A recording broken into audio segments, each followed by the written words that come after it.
Yes, my friends, the place will soon be crawling with police. But I can promise you that the evidence they will find will bring them no enlightenment whatsoever. For the violent events you have just witnessed are shrouded in a very special kind of mystery. A cancer of society, so special indeed that no ordinary police force is equipped to cope with it. You might even say that it requires the attention of a specialist or specialists. That's the title of our story, The Specialists. And our leading players are Lynn McCarthy, Suzanne Lloyd, Ronald Howard, Sean McGlory, David Frankham, and Robert Douglas as Anthony Hugh Swinburne. Now join me, and we will be permitted to follow the specialists through the dangerous avenues of crime on a global scale. As sure as my name is Boris Karloff, if we stay together, we will improve the odds for our survival.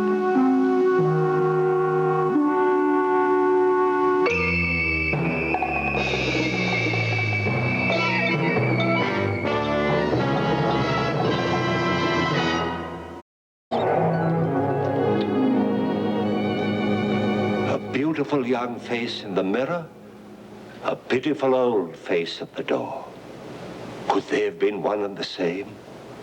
Some people say that mirrors never lie. Others say that they do, that they lie, they cheat, they kill. Some say that every time you look in one, you see death at work. But most of us see only what we want to see. And perhaps it's better not to see too deeply into the darkness behind our mirrors. For there live things beyond our imagination, as sure as my name is Boris Karloff. But if you're skeptical, stay with me and watch The Hungry Glass with those others who doubt it. William Shatner, Joanna Hayes, Russell Johnson, and Elizabeth Allen. Oh, you'll be perfectly safe. That is, if you turn your own mirrors to the wall and make sure that your television screen casts no reflection.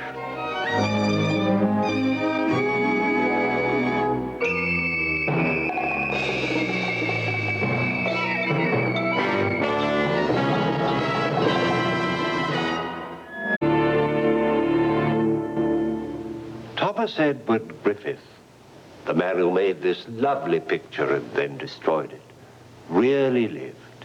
He was a writer, a painter, and a critic.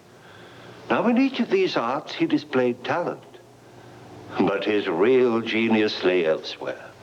We have the testimony of Charles Lamb, Charles Dickens, Oscar Wilde, and other famous witnesses. But Griffith was the master of the gentle art of murder.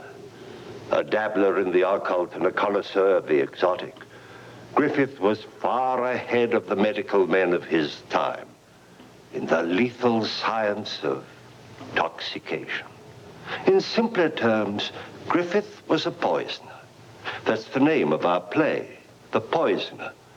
And among those threatened by this sinister gentleman played by Mr. Murray Matheson were his wife, played by Miss Sarah Marshall, her mother, played by Miss Brenda Forbes, her sister, played by Miss Jennifer Rain, and his uncle, played by Mr. Maurice Dalrymple.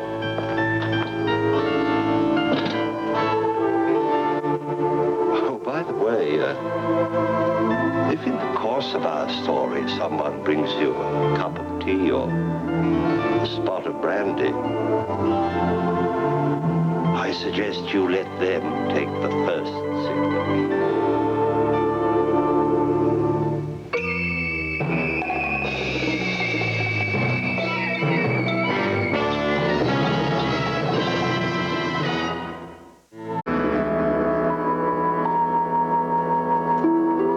The unfortunate gentleman you've just observed has had a most terrifying experience.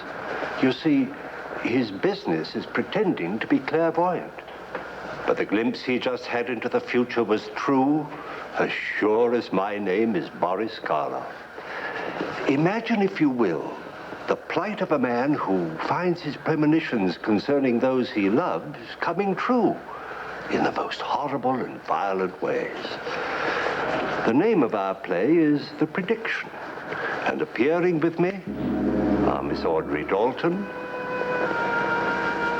Mr. Alex Dabian, Mr. Abram Safair, Mr. Alan Caillou, and Mr. Vervin Bai. Let me assure you, my friends, this is a thriller.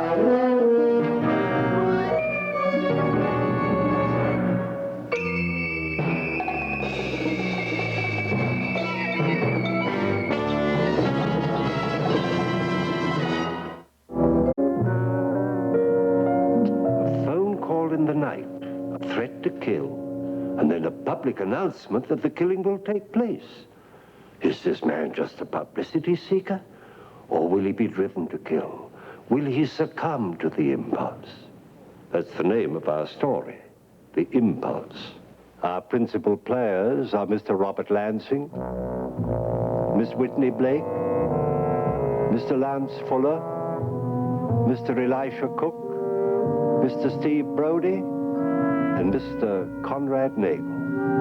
Before very long, one of these girls, unwittingly, will be carrying a deadly bomb through the crowded city. As sure as my name is Boris Karloff, one man's impulse will paralyze a great metropolis for 6 terrifying hours. I do hope you're not addicted to biting your nails, because this, I'm quite sure you will agree, is a thriller.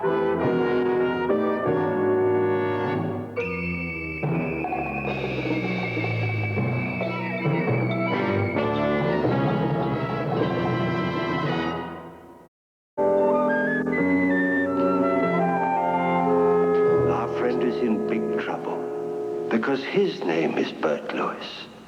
Was he also once a man named Bill Logan? He doesn't know, because until he took the cure, he spent 2 years in an alcoholic blackout, when for long periods of time he couldn't remember anything.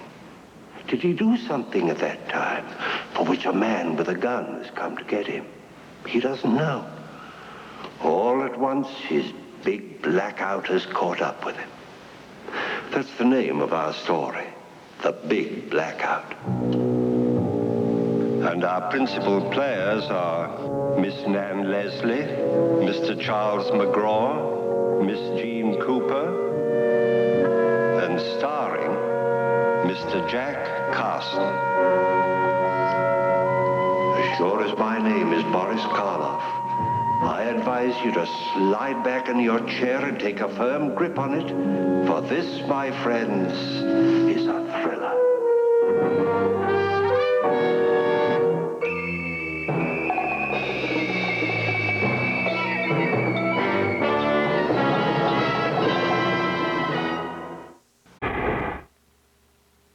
Rose French.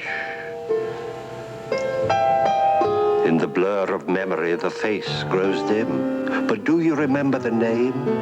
20 years ago, Rose French. The remarkable Rose French. As a servant girl, or as a princess, she was a quicksilver star in a celluloid heaven. If a woman could sell her soul to achieve such fame, what wouldn't she do to get it back? Poor Rose. That was all she wanted, to relive the past. And those who loved her, Frank Clyde, for instance, could do nothing to stop her.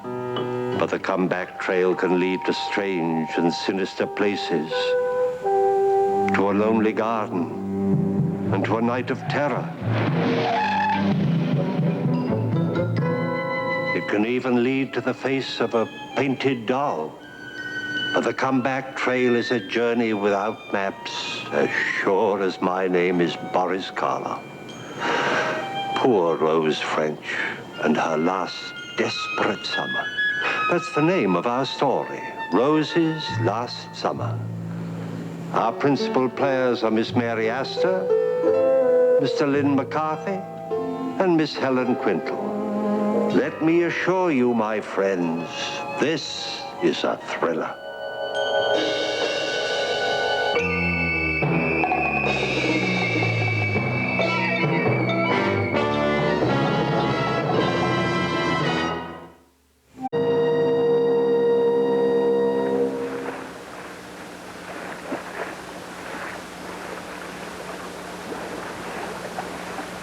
The incident you've just witnessed was described by the police and the press as an accident, which of course it wasn't, just as sure as my name is Boris Karloff.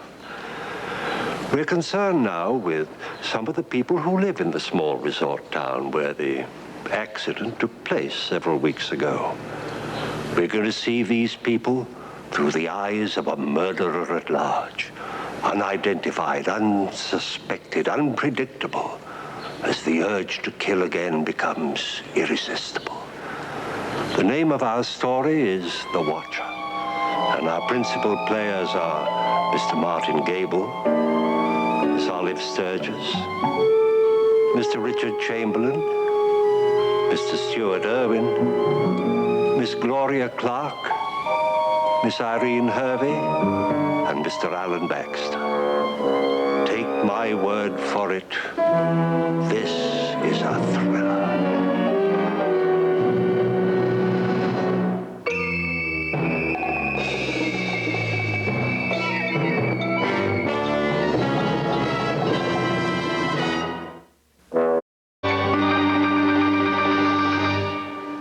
The name of our story is The Devil's Ticket.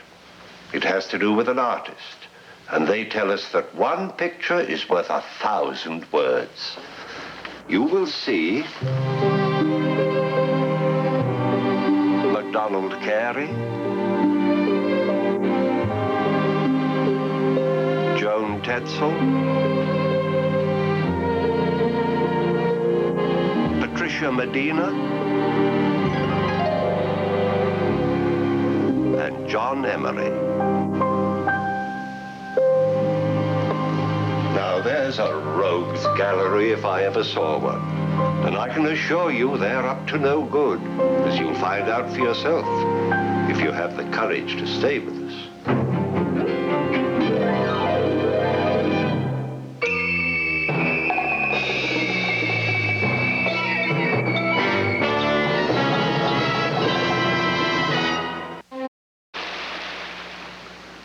Hospitality. Good old Southern hospitality. That's what I like about the South. This is a room in Parasite Mansion, the name of our story tonight, and home of the Harrods, a family plagued for generations with a horrible curse. Parasite Mansion is a terrible place to visit, but obviously an excellent place in which to die.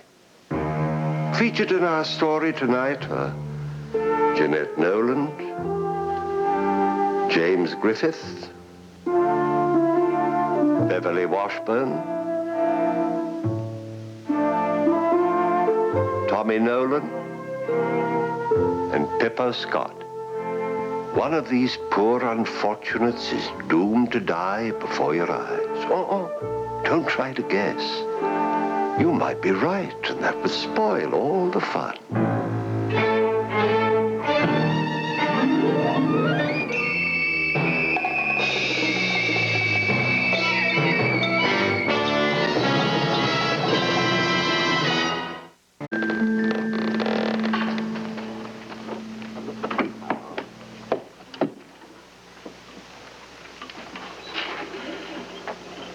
Our little friend Priscilla is obviously on urgent business.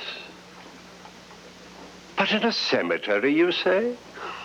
Ah, my friends, this is no ordinary child, as you will see. Oh, no, indeed.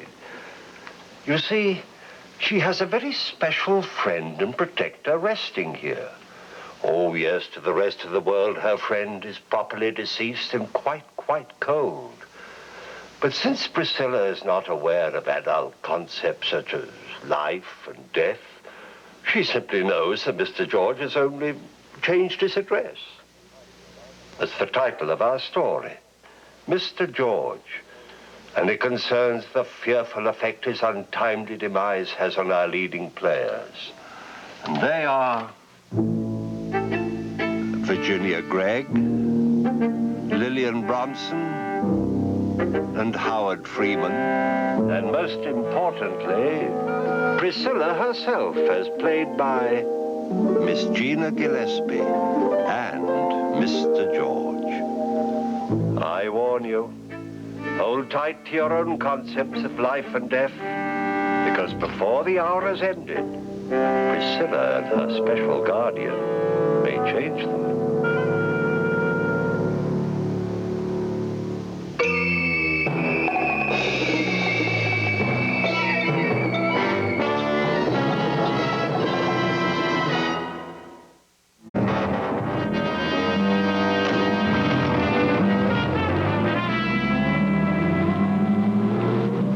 Imagine meeting two such netherworld creatures on your wedding night. Beelzebub, Moloch, Belial. All names that men have given to Satan. Well, is it possible that Robert Penrose has actually encountered the evil one himself? Or was this violent incident the start of some monstrous practical joke conceived by the young man's friends? Or by his enemies? Or perhaps a glimpse at tonight's players will give you a clue. Mr. Ronald Howard, Mr. Henry Danielle, Mr. Torrin Thatcher, Miss Finton Myler, and Mr. Richard Keel. Possible to guess, you say? Very well.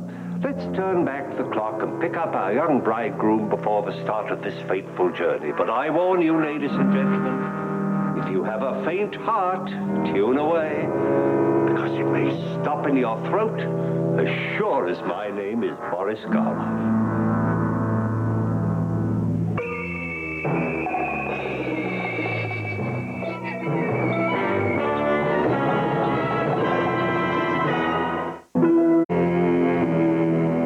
Such are the hazards of scientific research. And strange as it may seem, this is not the end, but only the beginning of the ordeal of Dr. Cordell. Our leading players are Mr. Robert Vaughan, Miss Kathleen Crowley, Mr. Robert Ellenstein, and Mr. Russ Conway. Speaking of chemistry, this thriller is a mixture of 1 part scientific possibility, 1 part imaginative melodrama, and 2 parts pure terror.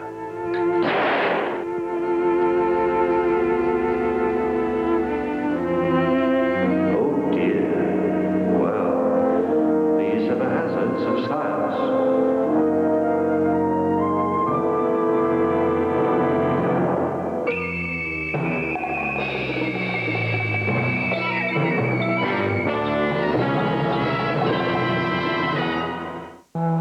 3 forces of evil. 3 stories, each a masterpiece of strangeness and terror. In this room is a young man who is on his way to commit a murder. Katie, can't you be patient? I told you I'll get everything. She wants money, he wants her. Well, to satisfy both these desirous young people, someone will have to die. Drink your claret. You're going to need it. You are about to meet the extra passenger in one of the eeriest tales ever told.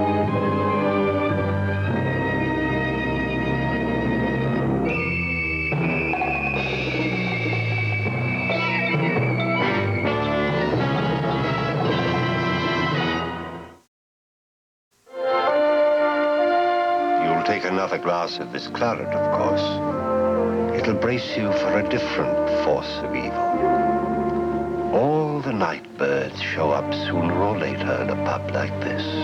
Musicians between shows, detectives looking for someone, peers of the realm, reporters, actors, men about town, the flotsam of a great city, and people in trouble or looking for trouble. You know what we really want is something... I sometimes think, and perhaps you do too, how outrageous it would have seemed to anyone 100 years ago if they had been told that someday men would be doing exactly what you're doing now, listening to a voice, and watching a picture plucked, as it were, out of the air.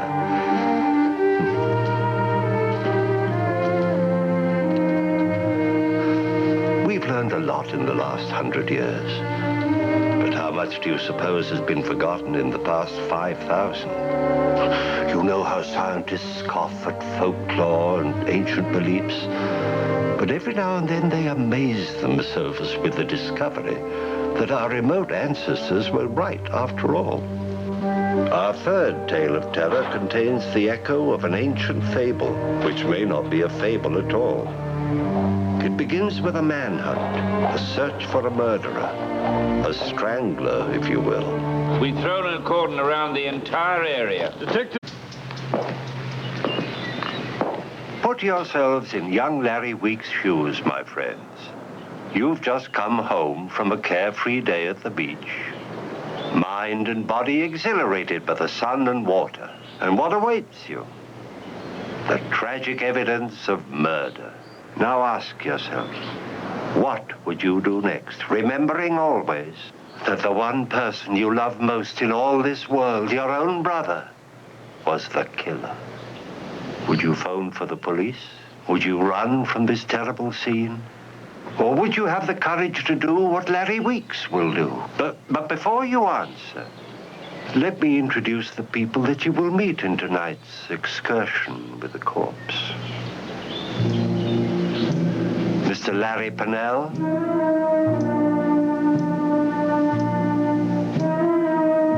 Mr. Edward Platt,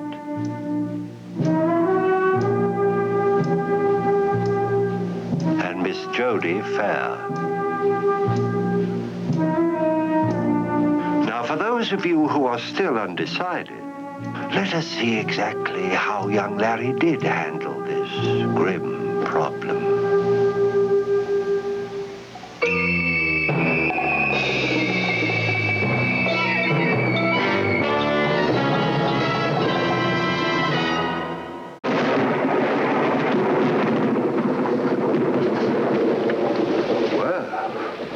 It would seem that Charlie is not only an imaginative writer, but has another most unusual talent as well.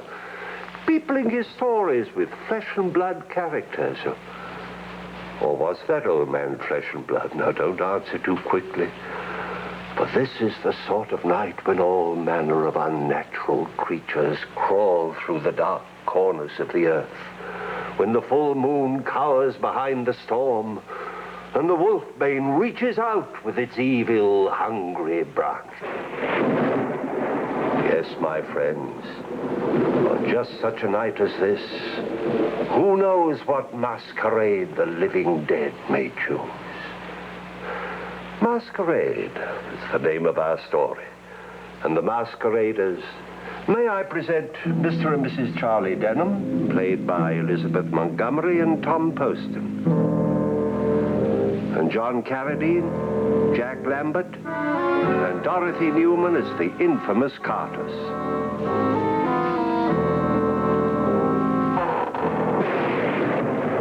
Now that you've been formally introduced, I'll make you a promise.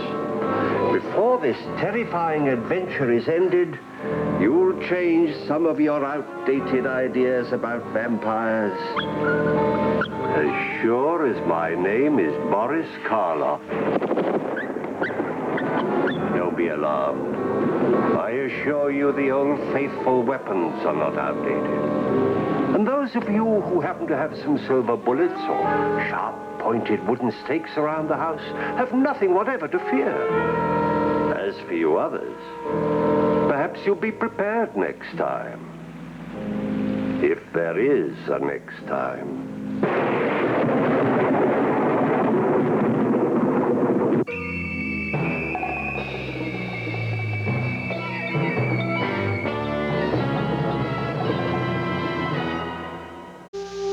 And how does your garden grow? Well, as sure as my name is Boris Karloff, this one will flourish. Of course, it's only proper there be something to mark the final resting place of one so unceremoniously interred. But then, of course, Ursula Somerville has very little respect for the dear departed, particularly since it happens to be a member of the family.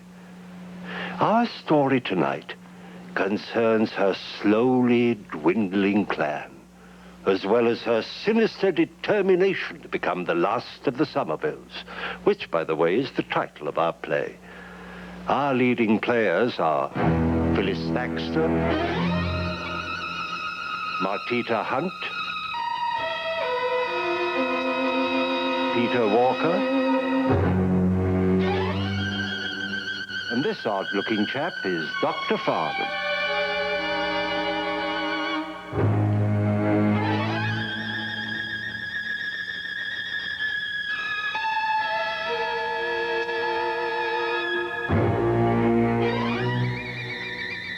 You know, I have the strangest feeling that I've seen that face before somewhere. Well, anyhow, come, be my guests, won't you, as we resume our little garden party.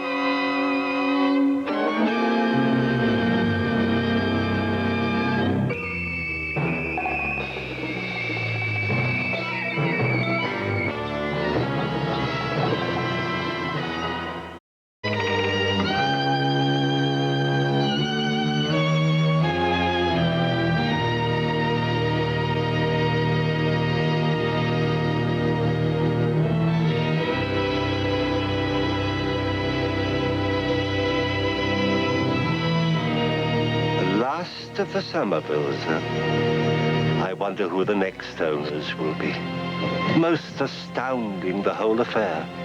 It appears that as Ursula and her husband, Harvey Parchester, were driving home one exceptionally nasty night, they took the wrong turning. Well, their bodies were ultimately recovered from the old bog, practically alongside her cousin Rutherford's. Strange, isn't it, don't you think? Did I say the last of the Somervilles? Or perhaps I'm mistaken. For although no one has actually heard from Sophie, and she is presumed to have passed on, there's always the strong possibility that she may eventually turn up. One never knows, does one?